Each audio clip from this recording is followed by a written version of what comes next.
podcast. I'm your host, Nilla. I'm a marriage therapist and relationship coach, and I travel the world helping folks to learn the skills they need to have a happy and healthy relationship. And I'm her loving husband and co-host, Big Sexy, here to provide brevity. I don't know why that makes me giggle every time. Me too.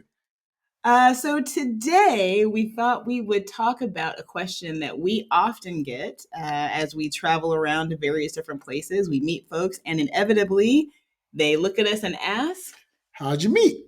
How'd you guys meet? And we thought we'd kind of delve into how folks meet. We used to have some interesting answers. I think the one that you generally come up with is jail. My knee-jerk reaction to anytime somebody says, how did you two meet is prison. Prison. We met in prison. Mm-hmm. I tell them I was the guard. Yep. And I was a janitor. He was a janitor. But an inmate at the same time. But also an inmate. Psychiatric ward, that'd be a good one. We can say psychiatric ward. We pulled that one out a couple times. I think that's like we've done prison. We've said psychiatric ward. Maybe we should say Burning Man. Burning Man. We met at Burning Man on the playa. We got stuck at Burning Man. Yeah, I don't think anybody would believe I was at Burning Man. Mm-mm.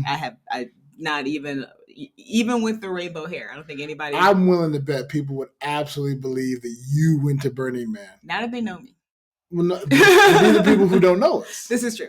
Right, well, dear listeners, you're getting to know us. Yes. So you should know that if somebody told you that I was at Burning Man, they're lying. They're probably lying unless there was a hotel someplace on the playa. Yeah, because I don't really do dirt like that. I don't do dirt, guys. I just don't do it. Not a fan. Not a fan at all. Yeah, and not that, not knocking it. Looks like a fun time. Yeah. I would love to be there and go home. Mad love to anybody who loves Burning Man. Shout out all our burners. Shout out to the burners. Yeah, we definitely know some burners, but I'm not one of them.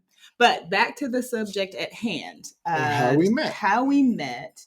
It's really interesting because for a lot of our relationship, we actually lied to people about how we met.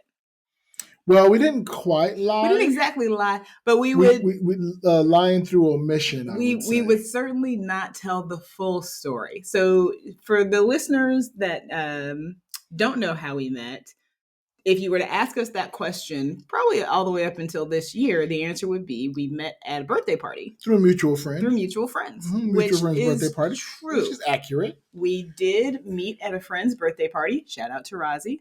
Shout out to Rozzy. Hi, Rozzy. Hi, Rozzy. Hope you had a wonderful birthday this year.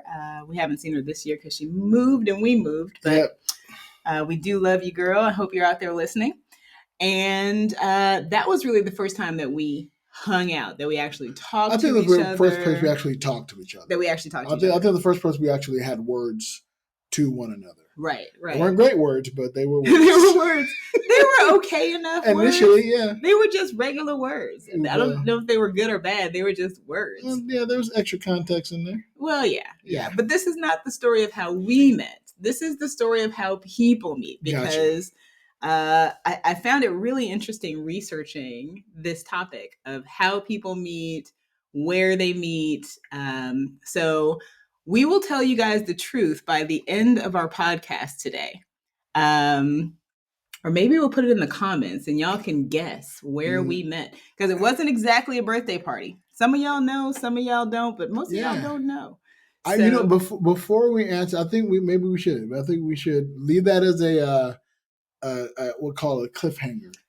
At the start of next episode, we will tell you exactly where we met. Exactly where we met. I want in the week in between episodes, I want y'all to guess. Guess. I want y'all to hit us up on Instagram. I think we're at Rainbow Dreamcatcher, the Love Pod. Yes, okay. On Instagram. Yep. Or you can hit us up individually at Nilla Berry White or at Who is Big Sexy. Or you can put it in the comments below this video. Yeah, on the video. Yeah, but I'd love to, as people get to know us on a broader scale, I'd be curious to see what they think about where we met. Where these two. Where did these two weirdos? What's their meet cute? What's the meet right? cute? That's the terminology the kids are using today, right? What's the meet cute? So let's talk about how other people meet cute. Okay. Because I did look at some research and I found it really, really interesting. I went to First Pew Research.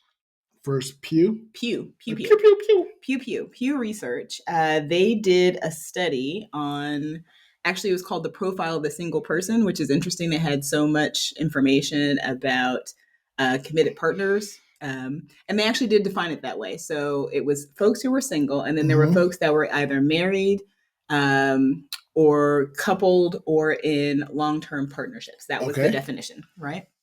And this is from 2020, and I have not shown you these stats. And I have not seen these stats whatsoever. If you were to consider how people meet cute today, what is the number one way that people meet cute today? I'm going to say, based on an educated guess, through mutual friends. You cheated. I did not. Totally cheated. I did not. Okay, yeah. You know why I say that? Why is that? Because one, that's how we met. Okay, fair. And every time we mention that's how we met, a lot of people either say same or and I know friends who've gotten other friends together. It's actually one of the reasons why I started hanging out with you and your ex. That's right. Was because I was hoping for that kind of mutual friend hookup type of situation. It was. Not the way y'all were thinking, you guys. Not the way it worked out. You're thinking, you guys. Not the way it worked out, but that's what happened. Yeah. Yeah. Totally faithful. There was no cheating going on. Oh, yeah. No. So, we just met. So, so actually 32%, and this is when they talked to folks who were partnered. Okay. Right. Who are in that category of partnership. The number one way folks met, most people met in person versus online, which I found really interesting. There's some breakdowns there about who you are and who you're dating. I think because had I been younger, I would have said online. That's accurate. Let me go to a different part of this then, because that's actually accurate. So I was really surprised at the number of people. I thought the number of people that met online was much higher than it actually is. Okay. So the majority of people meet in person. And that is, if you look at long-term married folks, and this defines like long-term partnered folks as having a relationship of more than 3 years. Okay. So long-term relationships were introduced by 32% by friends and family. So a third. Wow. Right? So if you're looking for somebody, y'all, you better get on them friends. You Ask better your peeps. Tell your peeps. It's all about your peeps, guys. I'm single. Hook me up. I'm single. Hook me up. What's the second, do you think? Since you already guessed the first, like you hadn't cheated. I didn't cheat.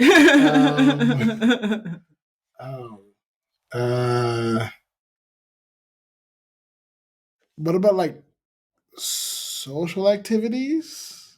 Like going to a bar, going to church? Actually, interestingly enough, no.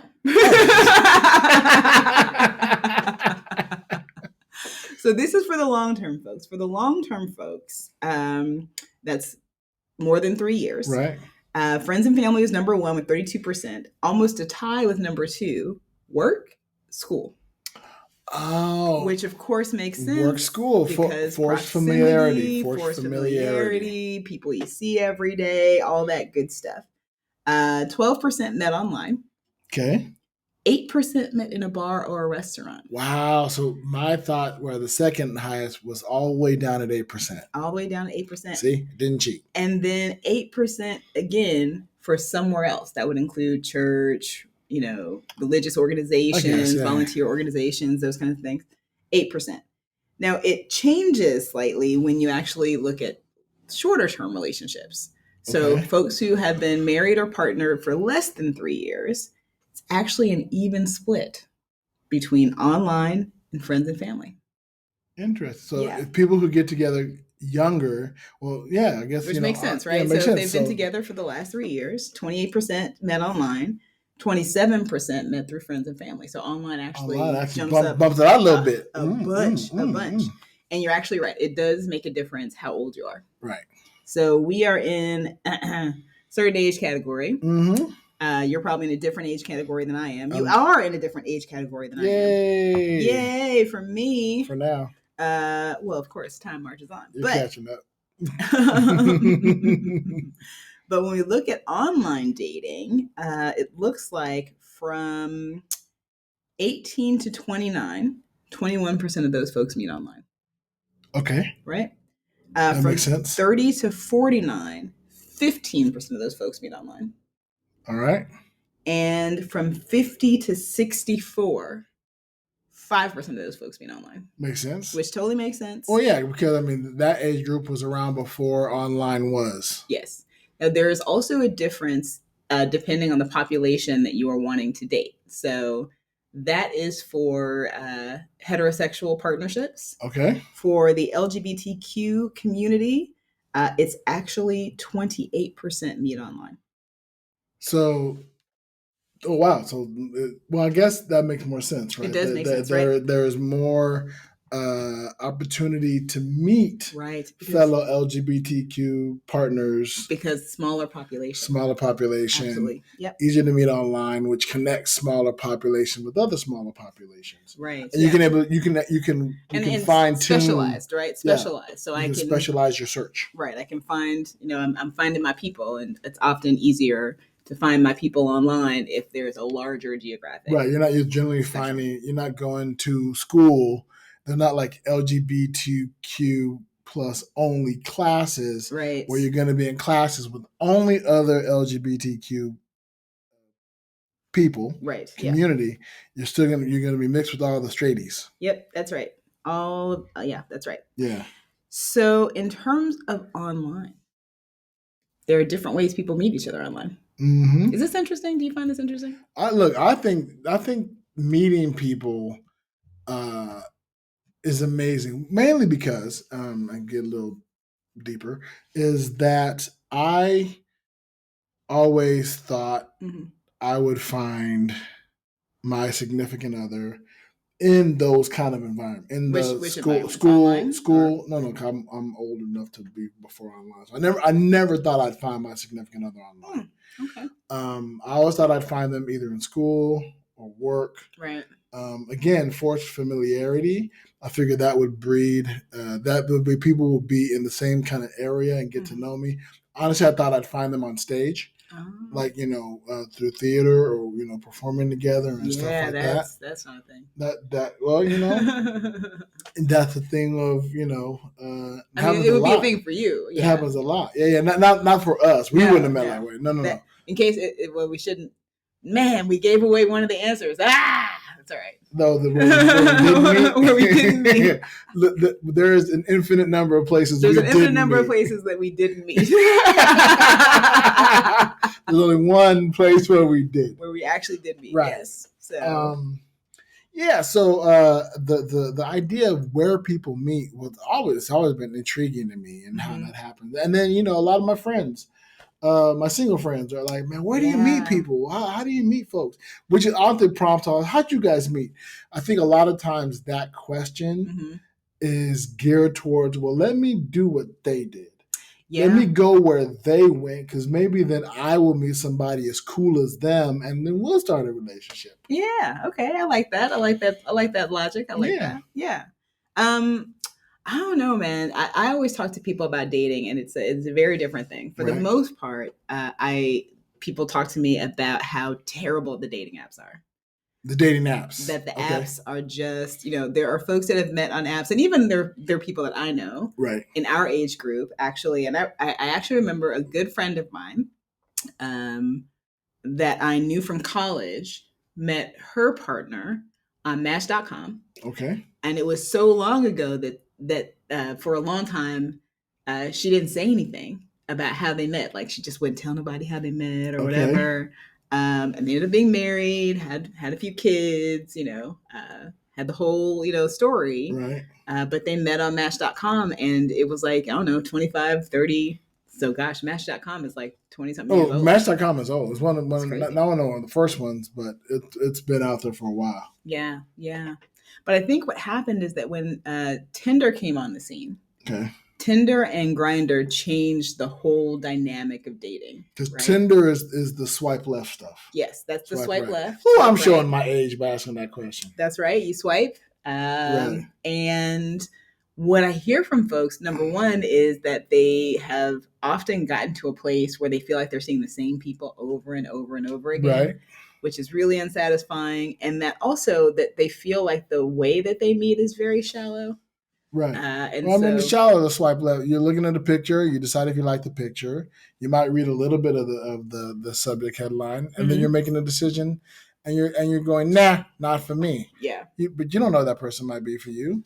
Yeah. You know what I really love to hear, if y'all have stories of how you successfully met folks on the dating app, because I always hear the non-success stories. Right. I hear the folks that are tired. They don't want to be out there anymore. They're sick of swiping left or right, as the case may be. Right. I don't know. They're sick of, they really want to get out of that, but often feel like that's the best way or the only way to meet folks. Mm-hmm. Fortunately, this is really recent research. This is from 2020 and 2022 is where I'm pulling this. And so it looks like, honestly, if y'all want to get off the dating apps, you can absolutely get off the dating apps. Right. But you do have to get out into the world somehow. And get some friends. You got to get some friends, man. Your friends have got to be the ones to hook you up. So if your friend says this thing about like, hey, I've met this person that would be perfect for you. Check them out. At least give them the benefit of the doubt. Give them the benefit of the doubt. You know? Now, have you ever been on the dating apps? I have been on the dating apps. I did go on the dating apps. Actually, while I was dating you, I was on the dating apps. Really? Yeah. Well, I mean, before we were like dating. Well, no, I get you, man. Yeah. Go ahead and listen to episode 2, y'all, for that story. Because we weren't really dating. We were in that early stages. In the early friends with benefit stages. Right. So you were just friends, and I, was looking around. I was looking around. What was your experience like on that? It wasn't great. It wasn't great. I had a lot of high hopes, actually, for the dating apps. Okay. I really thought just as opposed to you, I thought I was going to find my person online. All right. I figured I was going to search like high and wide. I was going to, find the perfect person. I was looking for somebody very rare. I knew I was looking for somebody very rare. So I was like, I'm not going to just stumble into this person in like a grocery store. I'm not going to just walk up to this person, at a bar. Right. Careful now, you're knocking out 2 places that may exist for people guesses. This was just my thought process. Oh, right. You just knocked this out for people's guesses. I guess I did. Rude. Or did I? Yeah, okay. I think But I knew I wanted something super, special. And I didn't know how to find that. I just knew that it wasn't going to be somebody I met in an ordinary place. Right. There's your hint, listeners. It wasn't an ordinary place. Or was it? Nee. No, it wasn't. It definitely wasn't. So I actually spent a lot of time on the apps. I did the free ones first. So I did Plenty of Fish. I did the free version of Match. I did... was eHarmony free? eHarmony was not free. I decided not to do eHarmony because I am an atheist and that has a very Christian undertone. Makes sense. And so I kind of thought like that's not really the app for me. Right. I skipped over Christian Mingle or whatever it was. Right. Farmers Date Farmers. Those very specialized dating apps. I just skipped over all of those. Only Farms. I skipped over all of that. Right. And I was looking for the more generalized. I also did Black Planet, which is not a dating app, but was a... It was a hookup. I mean, it was a hookup. It was a community spot. It was a hookup community. Online community. It was an online community. So I looked very briefly around Black Planet. I didn't find a whole lot in Black Planet. But yeah, so I took it very seriously. I sat down, I did all the questionnaires. I did all the I'm going to be honest. I took time to write out my profile. Right.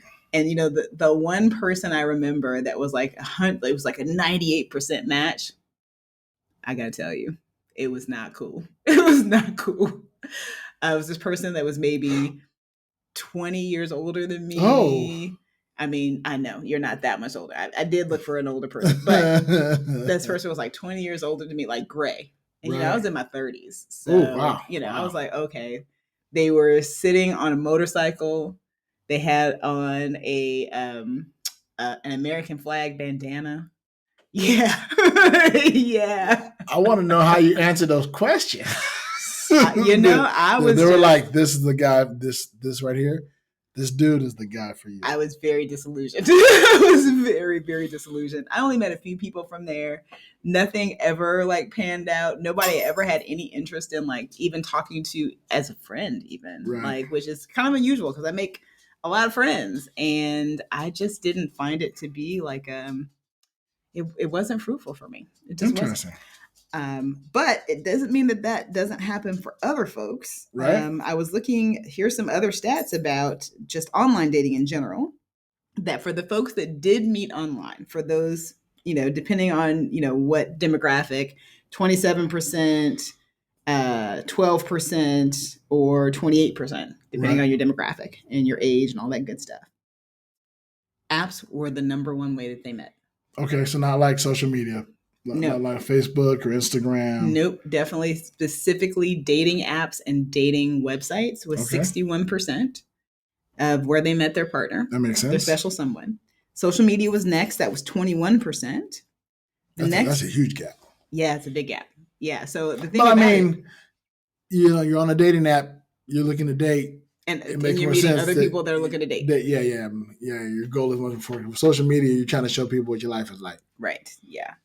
And then the next one was discussion groups, Discord, those kinds of chats, Reddit.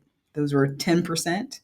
And then the next were text groups and gaming groups. But so what about the gaming folks? Because the gaming folks, 3%.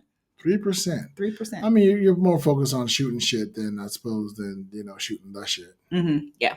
Makes sense. Yeah, that makes sense to me too. So I mean, that's kind of the dilemma that I talk to people about, right? Is that if I don't have a lot of access, let's say I work at home, or there's just nobody in my workplace that's interesting to me. Right. I don't go to school. Right. Then online is the next. It's either my friends and family. They're either hooking me up or I'm going online. Right. And if I'm going online, I'm walking through the apps. And so it can feel almost like a hopeless cycle, right? That like I'm stuck in these dating apps. A lot of it also depends on geography. Right. So depending on where you are, you might not be in a place where there's a culture of dating. We're in Las Vegas for a very long time. We're absolutely. Yeah. A lot of my clients are still from that geographic area, even though I now see people from all over.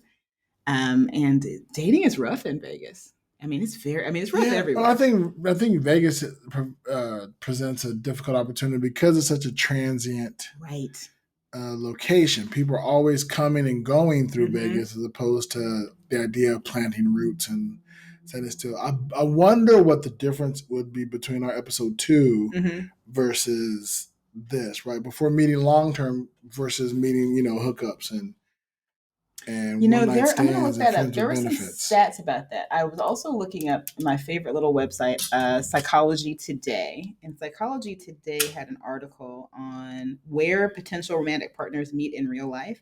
And they did make that difference. Let me take a look here. The hookups tend to meet.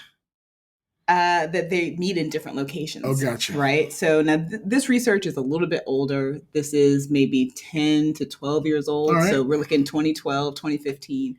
So keep that in mind as we're talking about the research that's older research. On a complete tangent, it's weird to say 12 years ago was 2011. Yeah, well, that's just because we're old. Yeah. That happens the older you get, I think. It does. Like, we're 23 years into the 2000s.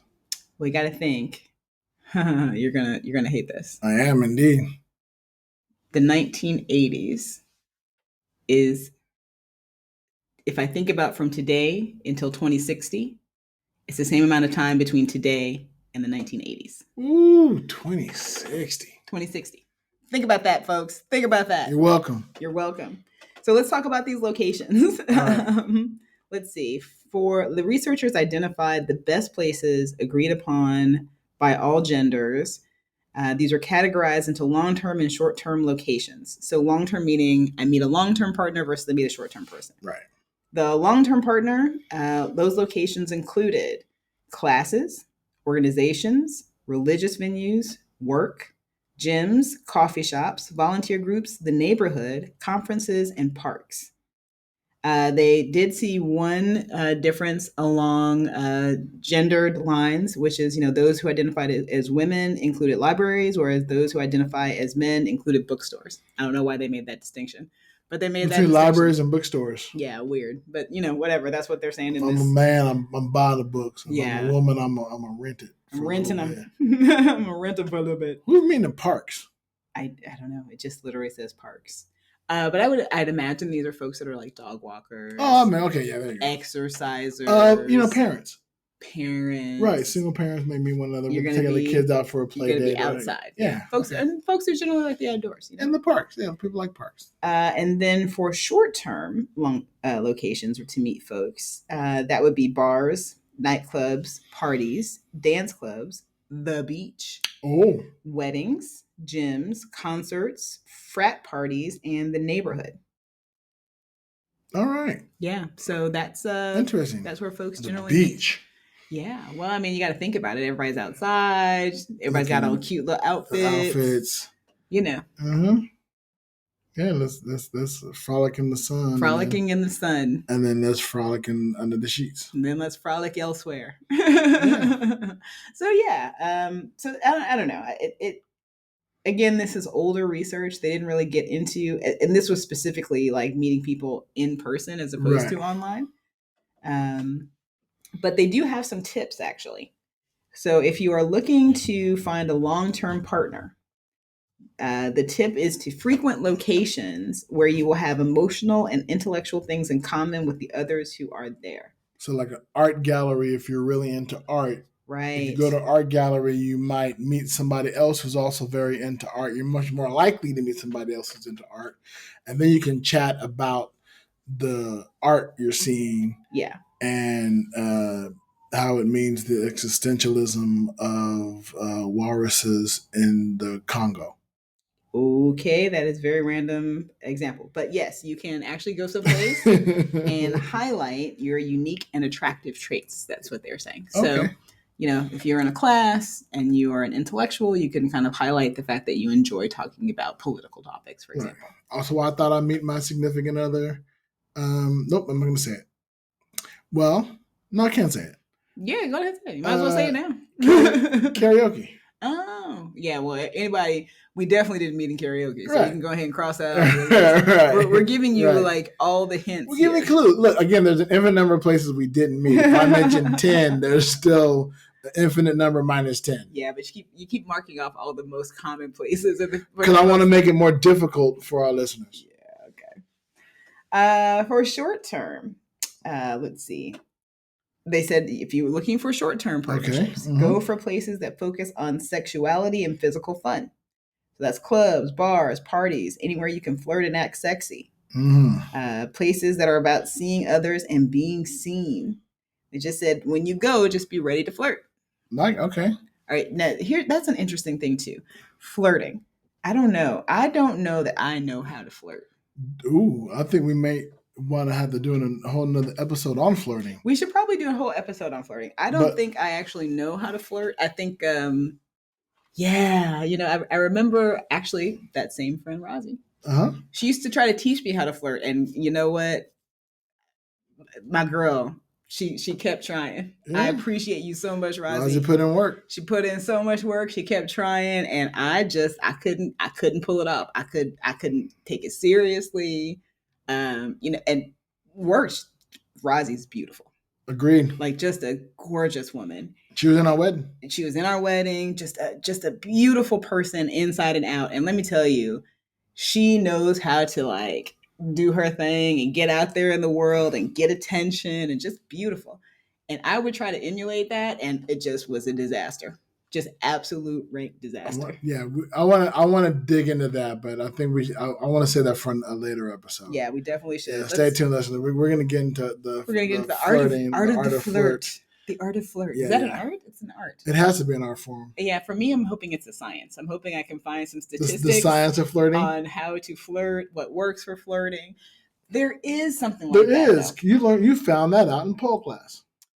No, actually, what I was going to say is maybe I don't know what you're talking about there, but I'll bring it up again. But actually, in my human sexuality class, there is a pattern. There's actually a recognizable pattern for how sexuality progresses in very specific movements, right? Like there's like eye to eye, and then there's like hand to hand, and there's like hand to waist. I mean, it is actually, there's a specific pattern. I do remember that. I don't remember what the pattern was, right. But there's a really recognizable pattern that most human beings will walk through, from a place of like initial engagement all the way through to sexuality. Okay. That has really specific patterns because, we're animals. Right. Makes sense. So we have our own kind of mating rituals, right?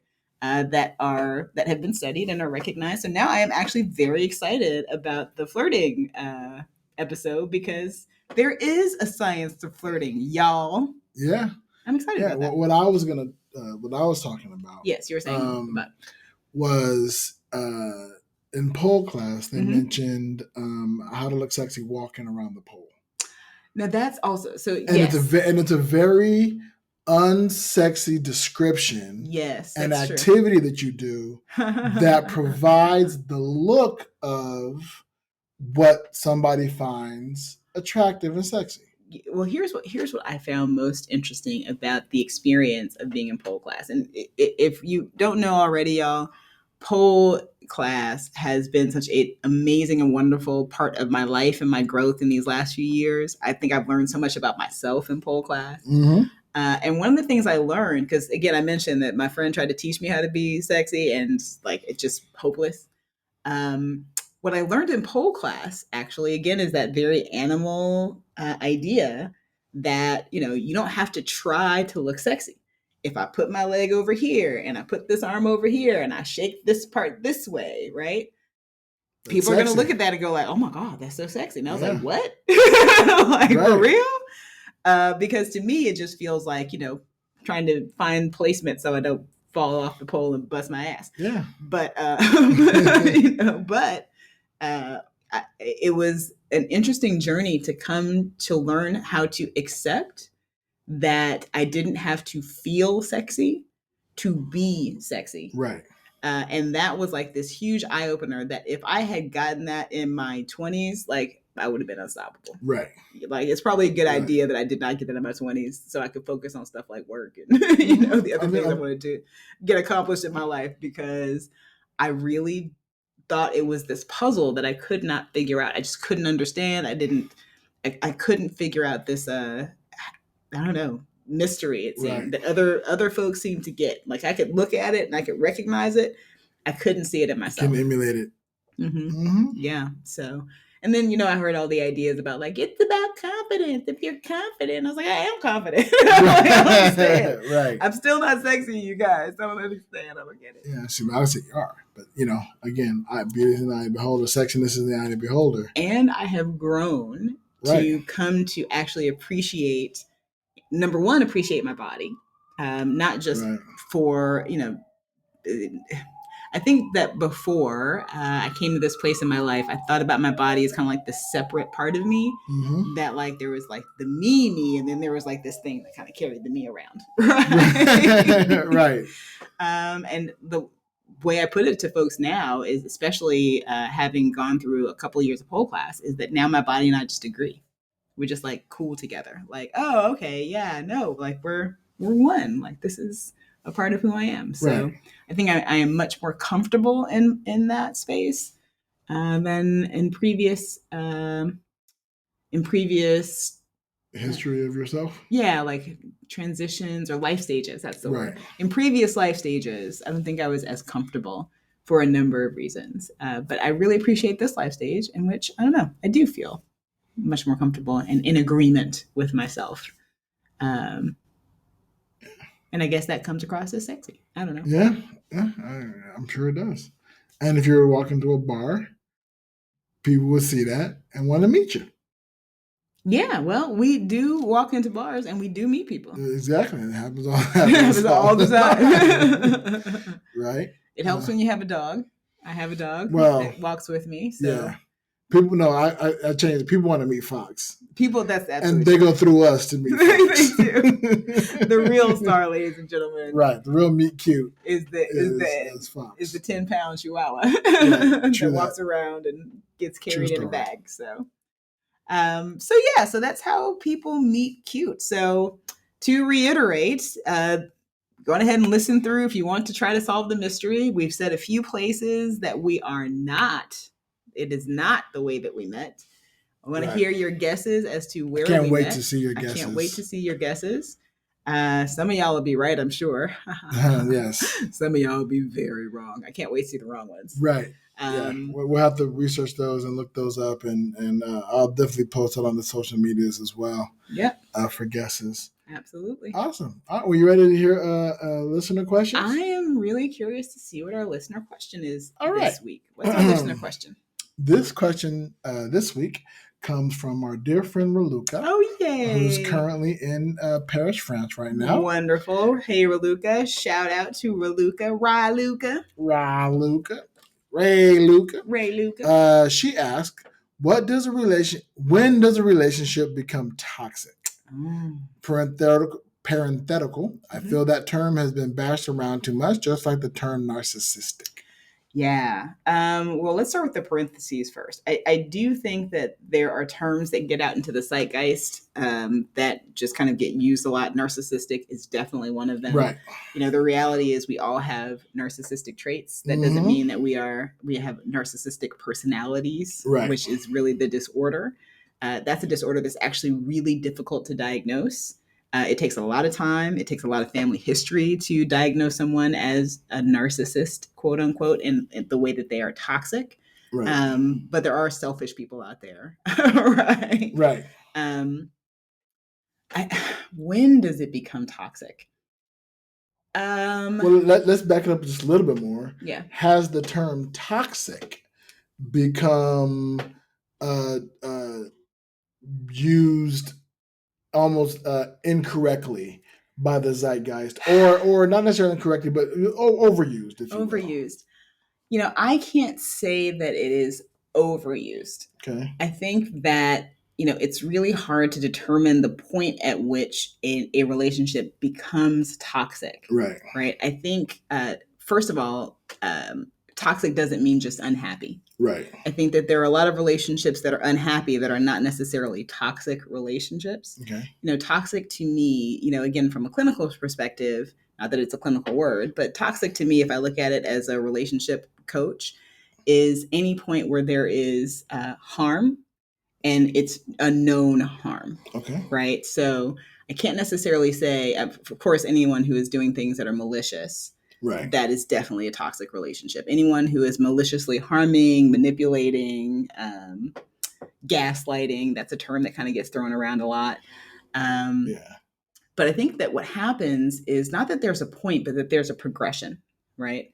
The challenge is that if you had a healthy and secure childhood, right, then someone approaches you with a love bomb, which is just being loving and kind and wonderful.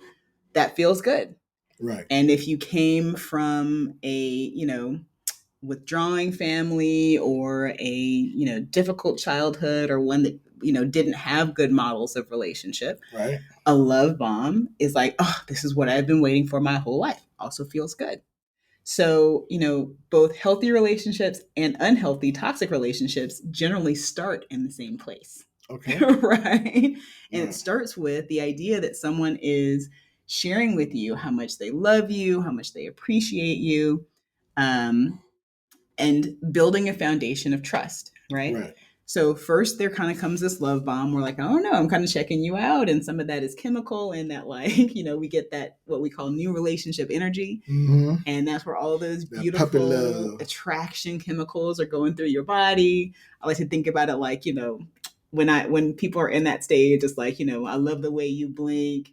Your breathing is so sexy. Ooh, your breath. I'm telling you. The way you breathe. Makes my toes curl. I've never seen anybody grow hair like you. Like, Right. Everything that person does seems like just really wonderful and amazing. And that's a beautiful part of every relationship, right? You must have drank milk as a child because your bone structures are amazing. Right. Like everything is just wonderful. And it's a good and healthy thing to have that kind of attraction. You want to start in that kind of infatuation. I tell you that if you are dating someone and they don't have that kind of like immediate connection and attraction, it doesn't mean that it can't turn into a good relationship. But you might consider, like, I don't know, are we really compatible here? Right. Because that's a really wonderful part of a relationship you don't want to skip over. So you want to start in the infatuation phase and really enjoy the intoxicating chemicals of being with the other person, right? And then there's the trust building phase, right? And that's where you start to, learn where you can rely on this person, where you're able to share things with that person, where they're able to hold things that are precious to you in the precious ways that you need them to. And again, all relationships should typically progress in this way, right? Right. Things become toxic, right, when you start to notice things like excessive criticism. Okay. In which, like, you're not quite sure, there's not really a whole lot that you can do that is right, like, and not all criticism, right? It's not that you can't ever be criticized or at least not receive feedback. Just like nothing becomes right. Well, yeah, there becomes an excessive amount of criticism. Then there is also kind of like gaslighting. And gaslighting, for those who want to know where the term comes from, it comes from a movie in the 1930s. In which a husband drives his wife crazy. And the way he does this is that there are, for lamps, you would have gas in the lanterns. He would deliberately turn down the lanterns so they would flicker. And then anytime his wife would mention, like, you see the lights flickering, he'd be like, no, they're perfectly fine. Right. He'd do things like he would buy the same size, the same shoes that she wore and make them several sizes smaller. Right. So that it really was. So gaslighting is really about creating a false reality. Right. And then when the person recognizes that there's a false reality or starts to question the false reality, denying the person's reality. Right. And that gets into really toxic behavior. Right. So that is a kind of manipulation that really is very, very toxic. Right. What that does is it actually raises cortisol levels. And the thing about it is that the chemicals in our body can become both cyclical and addictive. Right. So folks will find themselves in relationships that they don't really like, right? But they can't move away from. Okay. Because they're becoming addicted almost to the drama, right? Okay. Yeah. Yeah. We all know somebody like that. We all know folks who are addicted to the drama. And then that can become cyclical where, then what happens is then the love bomb comes again, but it's now a love bomb that is designed to manipulate. Right. And those love bombs tend to come in more dribs and drabs. Yeah, I used to wonder, it's always easier looking from the outside in, mm-hmm. right? I used to wonder, like, I see people where both couples are just absolutely unhappy. Yeah, both partners just not happy with either one. Mm-hmm. And I thought, well, why are y'all still together? Like, you're obviously not happy with one another. And I'm not talking about people who are married with children or whatever, because that brings other things. But folks that otherwise don't seem to have a whole lot of time. Yeah, you just date, like, cut it out, like, Yeah. But again, like I said, it's easier from the outside looking in, but Yeah, that's a cycle that I kind of language as you broke it, but you're the only one that can fix it. Right. And that's what we would call a trauma bond, where again it's that chemical dependence that says I am now addicted to this cycle of cortisol and dopamine and cortisol and dopamine and cortisol and dopamine, right? And so I will, struggle through the cortisol, the stress, right? So I can get to the dopamine, which is that good loving feeling. Right. And that's the thing that makes it difficult is because looking on the outside, it looks like there's nothing good happening, but on the inside, there are good things happening, right? It's just not happening enough, and it's not happening in a way that actually is supportive of the people that are in the relationship. Now, is that why some people who find themselves in that cycle and finally get out of a relationship try to create that in a new relationship? What do you mean by try to create that? What I mean is, so, often we hear, I at least every now and then hear of people who get out of a relationship, right? It was a toxic relationship. There's that word. And get into a new relationship, and they're the ones now who start creating drama around in this new relationship where the one didn't exist.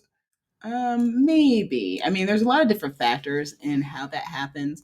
It might be because they've now become used to that kind of pattern that feels loving and familiar. Well, that's what I mean, right? And then they try to now return to that pattern in this new relationship. I don't know that folks try to return to toxic relationships. I think what ends up happening is often folks will find themselves in toxic relationships.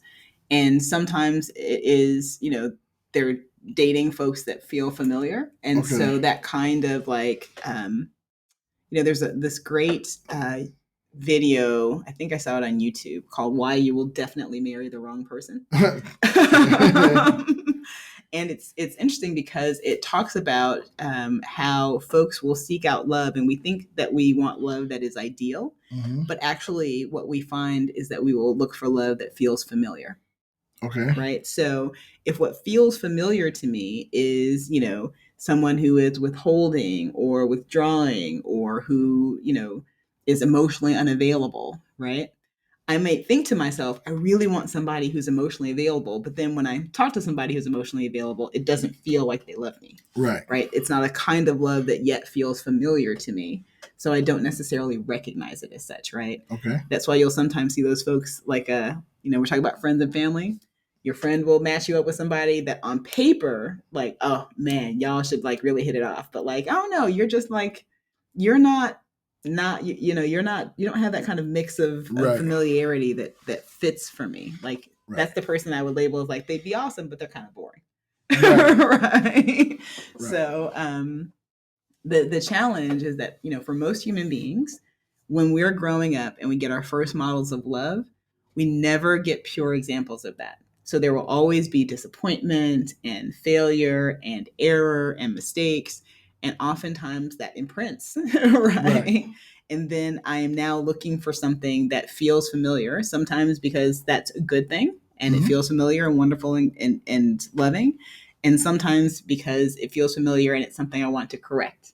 Right. Like it didn't feel good when I was a kid, or it didn't feel good when I was growing up, or and now I'm kind of like trying to make you as the partner correct the way that love should be, right? But I choose something that's familiar, which makes it more difficult, right?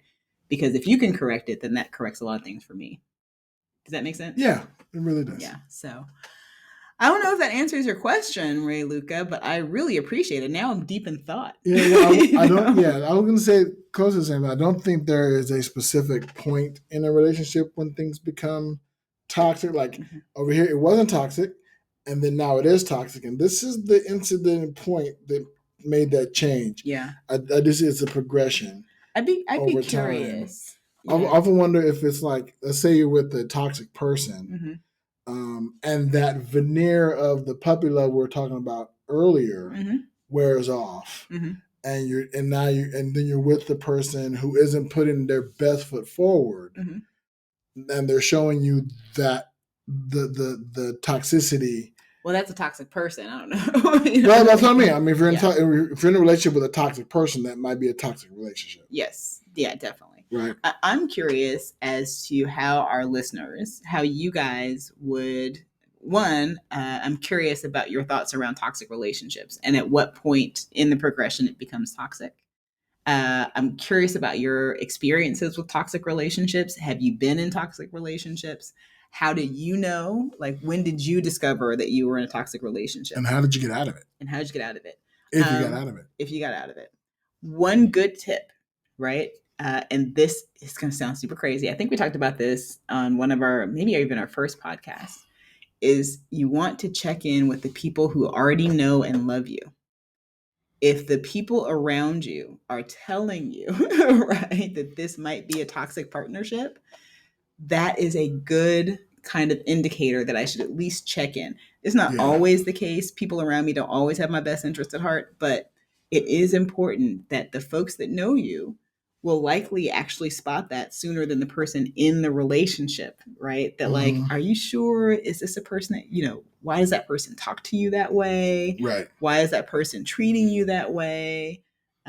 Trust your tribe. That's what we said. Yeah. You want to make sure that you have a good, solid social network that you trust has your best interest at heart. And then you want to trust them, right? That if they're telling you like, I don't know, something seems off. Something's off here. This relationship or this person, like you don't have to like take it as gospel, but definitely you want to listen. Pull back a little bit. Take a moment, take a look, examine it. You might just say like, no, that's not the case, which often happens, right? But maybe it is. Right? Because the folks that want to see you happy really want you to be happy. They really do. And if they see that you're not, that's a good indicator that maybe what I'm experiencing here is not a healthy relationship. Yeah. But I feel like that's another topic. I mean, we'll definitely dive into those and future topics in further episodes. But if you want to share your story with us, if you want to let us know about your toxic relationships or any other thing that you might want to discuss, or your healthy relationships. I hear so many toxic relationships. Yeah, tell us I also want to hear about your healthy relationships. If you're in a good relationship, we want to hear from you. Send us a message. You can email us at rainbowdreamcatchertlp@gmail.com. You can also hit us up, like I said, on Instagram at Rainbow Dreamcatcher, the Love Pod on Instagram, or individually, you can catch us at Nilla Berry White or at Who is Big Sexy. Yeah, and I want to hear all your meet cutes too. So not just a healthy relationship, but tell us how you met cute. Send us in your meet cutes. We want to definitely hear how you meet. But until then, thank you guys for listening. Thanks for listening, guys. This has been Rainbow Dreamcatcher, the Love Podcast. Bye-bye. Take care, y'all.